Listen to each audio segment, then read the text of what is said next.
boot fans, what's going on, and welcome in. Right here in front of me, I've got the latest Predator to be released, this one being the Instinct.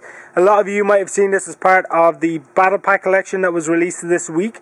We're going to have a run through these boots and talk about the technology, what's involved, what Adidas has changed. Before we get started, I'd appreciate if you guys could subscribe and maybe give me a thumbs up down below for this video if you enjoy it. Make sure to do that before the end of the video. So here we have the Instinct. Let me bring it up close, let you see what's going on. Obviously the colorway, this black and white colorway, has come in for some criticism. Not a lot of people like the design. There's a lot more to this boot. I mean, the technology has kind of been foreshadowed by people's comments on the actual look and visual appearance of the boot. Everything has been changed up on this. Before I get cracking on what is involved with this boot, let's bring in the Lethal Zone, which is obviously their predecessor. The Lethal Zone is no longer, it has been officially replaced by the Instinct. So this boot has been retired, and there is a lot that is different between both of these boots, from the actual technology in the upper and the strike zone to even the mic coach technology, which we're going to talk about right now. So first off, on these boots, obviously these components on the side, they're actually like rubber panels. I'll let you see, they run perpendicularly on the boot. It's got several layers, it's got plenty of definition in different areas on the boot. Follows the whole premise of Lethal Zones, that there's several different regions that Adidas cover, so they've obviously taken some inspiration from its predecessor. Again, it runs through the front area of the boot, and then along the strike zone it has this zigzag pattern. I prefer the zigzag pattern, to be honest, over the kind of ridged version that was on the Lethal Zone. I think you're going to get more use out of something like this. And it runs all the way up along until we get to the instep, and on the instep they have these gel pads. So this underneath has this like gel region that's going to improve control, be useful when you're getting on the ball, playing some passes. And they run through the Adidas 3 stripes. I like that addition. It kind of plays off the CTR 360. So those of you that are going to now miss the CTR 360, you have a similar component on the Predator.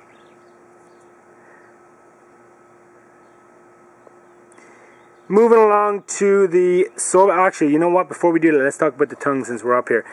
The tongue again has been changed up. It's got a completely new design. It is thinner, and it includes probably one of my favorite features, which is this Velcro region underneath, which means that the tongue is going to have more opportunities to stick to your sock. It's a pretty ingenious idea.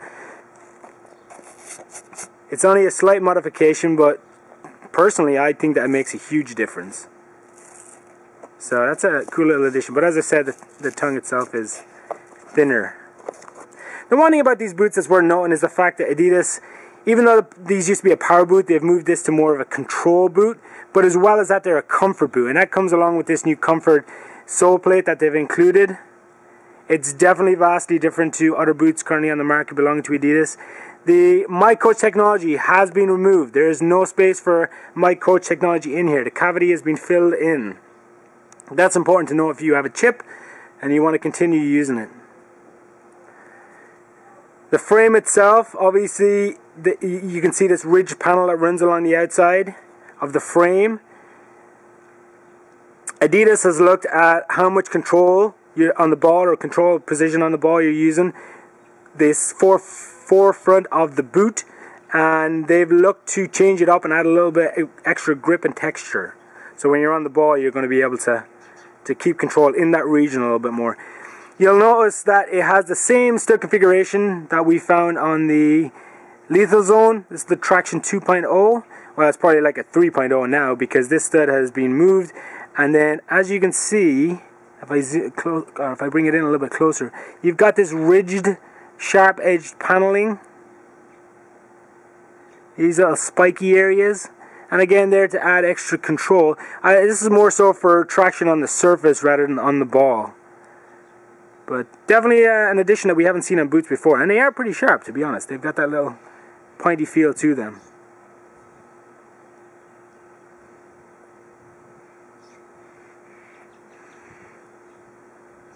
So there you have it. This is the 2014 Predator Instinct. Pretty cool little release. I'm going to be testing these out to see what performance characteristics each of these zones have, and how it all plays out in game, on pitch.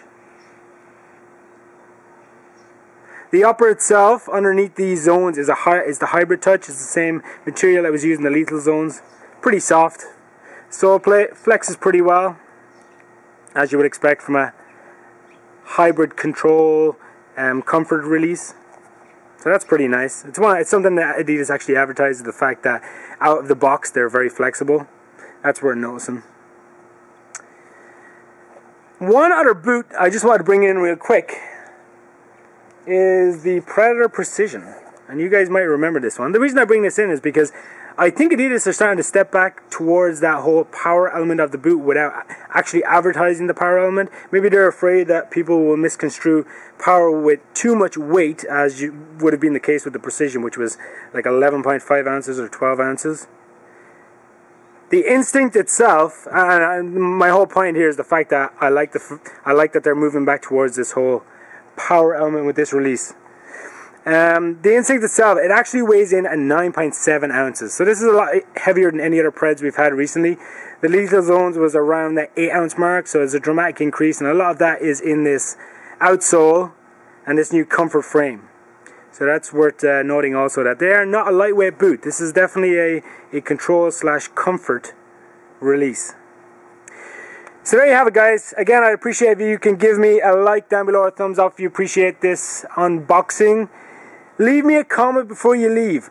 Put the visuals aside. I want to know what you guys think of this latest Predator, what you think of the technology and everything we've talked about. Is it a boot that you'd like to wear if it was in the appropriate colorway? If it was in your chosen colors, your chosen design, would it be something that would appeal to you? Let me know down in the comments below before you take off. And until next time, thanks for watching, guys.